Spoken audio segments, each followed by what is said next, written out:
All right. Peace and greetings, YouTubers. The most pro-black president, huh? Darrell Scott, you tried it. And not only did you try it, but you literally sat there and spewed out that nonsense and thought you were saying something profound and had no shame about doing it. You really tried it. You tried it like somebody who tries to hit a baseball with a glass bat and thinks they're going to get a home run. You tried it like somebody who puts raisins in their potato salad and tries to bring it to the potluck and then get mad because nobody wanted it. You tried it like somebody who knows they got bad kids and drops them off at somebody else's birthday party and leaves the kids to run around and tear up everybody's house. You tried it like somebody who hides under a glass table during an earthquake. And I'm convinced you're one of them people who sleep with your shoes on in the bed, getting mud all in the sheets. Then you wonder why you got a rash on your ankles. Like, what the heck, dude? So, I don't know if you guys have seen what's going on with this story that's kind of somewhat blowing up a little bit. The current president, y'all favorite president, Donald Trump, he decided to have and host a summit with a bunch of black preachers from allegedly the community. I don't really know what community work a lot of these preachers that were listed do, because I don't ever hear about it, but I always see their faces in the press. But that's another conversation. But he had a summit with these preachers, and they wanted to talk about prison reform. And so during the summit, you know, they have the summit, and towards the end, they start giving their remarks, and Darrell Scott starts talking. And he starts talking about how, you know, no other American has been more proactive than, you know, getting things done in the black community. And mind you, I'm over here looking sideways because I'm like, oh, well, I just run a community center. But okay, because I'm sure Trump has done more than that. No disrespect. I ain't trying to make it seem like I'm saving the world or nothing, but damn. By the way, I also don't like when people always talk about what they've done for the black community. Because in my opinion, if the country weren't so screwed up, the black community wouldn't need anything done for them. You know what I mean? If the policies and the laws that are in place as far as the redlining and all that other nonsense and the bank loans and how they've ruined so many people's lives, if none of that stuff went down, the black community wouldn't need the help that you think you're giving, okay? Kind of reminds me when people get so excited when they take like a nice missionary trip and they go do some work in Africa, which I think is a beautiful thing. But it's kind of like, no matter how many schools that you build, no matter how many walls you build for a library, no matter how many books you donate, until the policy changes, until the structure changes, the problems that exist on the continent of Africa will always exist, just like the problems that exist within black communities will always exist as long as the policies are the way that they are. So that's why I always kind of feel some kind of way when people talk about what they do for the black community. Okay, so y'all because if you have to do something for the black community, then you recognize that there is a problem that is affecting them as a collective on a macro scale, and it's not to the fault of the people in that community, but it's more so the heavy burdens that rain down. You know what I mean? So I always felt some kind of way about that. But he spews out that nonsense, and then the bit about, you know, and he's the most pro-black president he's known. And I'm just like, okay. And now here's the thing. I don't even really care that he said that, but it's just more so the idea that he's comfortable to even open his mouth and say that. And he has an entire congregation that follows him. And not only that, but a congregation that is vulnerable. And the things that this current administration does is detrimental to that same demographic that he works with. I have some kind of issue with that. And so let's get to the summit, because a lot of people were going to start saying, well, then what's the issue with him meeting with the president? If the president wants to meet, what are y'all supposed to do? Just not do anything and just sit there? Here's the thing. Honestly, I don't have a problem with people meeting with the president if they want to get something done. But the problem is this. Your current president isn't about getting anything done. He's all about photo ops. Those preachers should have learned that from the HBCU roundtable that they had, where all those HBCU presidents went in there and then they got their funding cut. After all of that meeting and all the great work that's been going on and HBCUs, this, that, and the third, and what happened, that budget proposal came out and there was some cuts, okay? So when I'm looking at the pro-blackness that Darrell Scott is trying to talk about, I was like, where is it at? Because I haven't seen it, okay? This is the same administration that is doing a bunch of different things that you're just like, wait a minute. So here's my thing. If you're going to have a summit, first of all, they didn't even have the right people in there. I don't mind the preachers being in there, but you should have had some people who are more so more privy into the idea of what prison reform is, who understand prison reform, who understand the policy, who understand the law, grassroots organization leaders. You should have people like that in there. You should have had people in there who've already been fighting for prison reform for the last 20, 30, 40, 50 years. No disrespect to the preachers sitting at that table, but a lot of them ain't been doing a damn thing. Okay, but collecting tithes and offering. Can we be honest? A lot of them are some of them people in that room are some chicken eating, finger greasy type preachers that don't be doing anything. They don't do anything within their community. Their church sits in the community, but the community hasn't changed since the church has been there. No disrespect to the black church, okay? Because mind you, my mother is a minister, my father was a deacon. I grew up in the black church. I am a product of the black church. However, there are a lot of people who falsely present themselves as prophets and falsely present themselves as leaders in the community through the work and through the eyes of God. And they're not doing anything that is Christian-like. They're not doing anything that is all about the community. They're not about anything. They're about a check.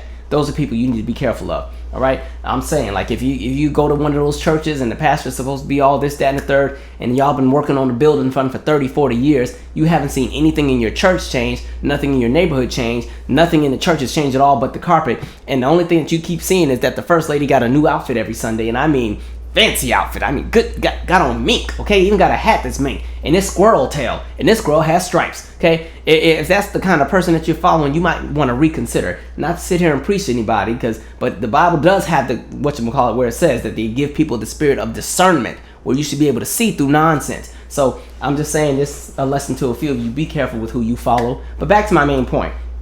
If you were going to have a summit about prison reform, you needed the right people in the room. The preachers could have been there, but like I said, you needed some grassroots activists in there. You need policymakers in there. Jeff Sessions should have been in there. As much as I don't like Jeff Sessions, unfortunately, he's the Attorney General. This is the same Attorney General that decided he wants to recriminalize marijuana. He wants to be stricter on enforcing marijuana laws. Now, we already know that everybody in this country, no matter what your race is, does marijuana when it comes to the demographics and the research of which groups of people are smoking. It's pretty much balanced out. However, we know who's going to be the first in line to go to jail over marijuana. Okay, it's going to be black folks. They're going to have enough people going to jail over marijuana that they can make 10 more seasons of Orange is the New Black. And it's going to have a men's edition as well. Right? Jeff Sessions should have been in there. Paul Ryan should have been in there. As much as I think he's a weak-ass as much as I think he's a clown anyway, he's the Speaker of the House. He has a little bit of pull in the House. The House is currently run by the GOP. He's somebody that can introduce policy, implement this, that, and the third, campaign for it, get stuff done. Why were those two not in the room? You know what I mean? You needed to have people in the room who can actually get something done. Another thing I noticed is I ain't see too many people with no pen and paper, not a whole lot of anything. So it makes me question, what did the pastors show up there with? You should have had people who understand everything about prison reform, who came with plans, who came with proposals, who came with all this, that, and third. And mind you, I'm honestly just spewing hot air because I already know there's no expectation from this current president or his administration when it comes to anything associated with something like prison reform or black folks or minorities or the rights of any oppressed group of people in this country. We already know that they're not about that. This is an administration that's all about the elite. This is an administration that's all about Donald Trump and his MO and what's good for him and his folks. Everybody else, we're collateral to whatever decisions they make. And so I needed the preachers to recognize that, and they should have came with their stuff on point. But the thing is this administration, like I said, is not going to take down or restructure prison reform. Why? Because prisons keep the country running. Okay? The idea of private prisons, because there's so many private prisons that are popping up, that's keeping this economy flourishing, unfortunately. Okay? The prison industrial complex is on the stock market. They would have shut down all these private prisons, the stock market's going to low-key crash. You know what I mean? Like, all of this is tied in together. And the president recognizes that, and then preachers know that, but they want a photo op. And so the president took an opportunity to have a photo op with these folks, and they all smiled, ooh, you know what got me? So while Darrell Scott is saying this bit about, you know, the president being all pro-black and doing all this stuff, and Wakanda this, and Malcolm X this, and all this other stuff he's spewing out, I'm looking at the black woman that's sitting next to the president. She's smiling and rubbing his back and patting him on. Like, I'm like, y'all over here rewarding this president for doing absolutely nothing. And the thing that got me was, like, as a black woman, as a woman who is a part of the demographic that is the most disrespected and least protected demographic in this country, in addition to black men, you're going to sit there and endorse this nonsense? Like, who's in your congregation? Let me know where your church is at so let me show up to your church and sit in the pew. I want to see what you're talking about on Sunday. You know what I mean? Stuff like that, it just makes me question. But again, I'm trying to figure out where the pro-blackness is with this administration. Because this is the same administration, like I said. You have a damn one step from a Klan leader who's the Attorney General. You just saw that they pretty much are going to send or cut back on the whole loan forgiveness. You know what demographic of people are going to suffer in that. A bunch of black people. Because as I've said before, college is not really for us common people. It's supposed to be for the elite. Unfortunately, many of us slip through the cracks. We get degrees and we end up taking on a bunch of debt. And so they said, nope, y'all paying today. Cut that. So I'm trying to see where the black pro-blackness is. You know what I mean? You see the cuts to HUD with Ben Carson.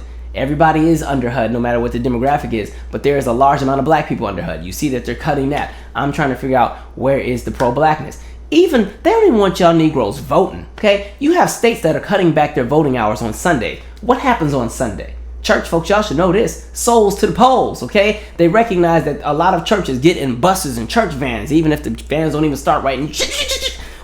They don't even start right because they ain't put the thing in Jiffy Lube and whenever. But, you know, they get in these vans and they go vote. They're cutting down the voting hours on purpose because they don't even want you voting. That's very pro-black, ain't it, Darrell Scott? And so I'm sitting here looking like, or the cuts to snap. And how they're planning to, remember the blue ribbon or blue bonnet, whatever it was called? You know, they're going to start mailing y'all some boxes of food. Get you some canned spinach. Tasty. So pro-black. And then you wonder why everybody got cancer now. But my point is, I'm like, you're going to sit there and spew that nonsense when you know it's not true. And it's like, you just have to be careful with some of these people that place themselves in these positions and try to push themselves off as leaders because they're not. So people who, here's the thing. I have no respect for people who aren't about anything. I have no respect for people who have no integrity. I have no respect for people who don't have a backbone.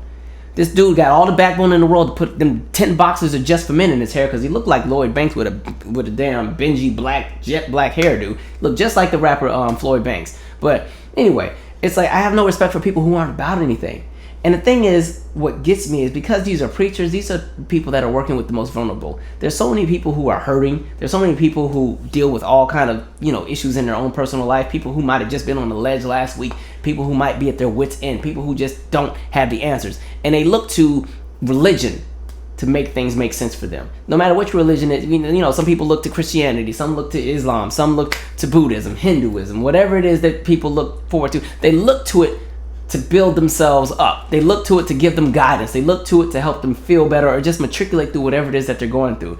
And so when you have people who put themselves in a position to be a spiritual priest or a leader, but they take advantage of the people that they work with, they pretty much, endorse the idea of disenfranchising the same population that they allegedly serve. I have no respect for that because I've always said, whenever you have a community that has strong schools, strong community centers, strong mom and pop shops, and I'm not talking about Walmart who comes in there and pushes everybody out of business. I'm talking, Aunt Ann's Diner and Uncle Ben's Barbershop and Uncle Julius's Shoe Shiner shop, things like that. And that also includes the churches and that includes the mosques. When you have strong pillars within the community like that, as well as leaders in the community who actually do what it is that they need to do, that's how a community flourishes.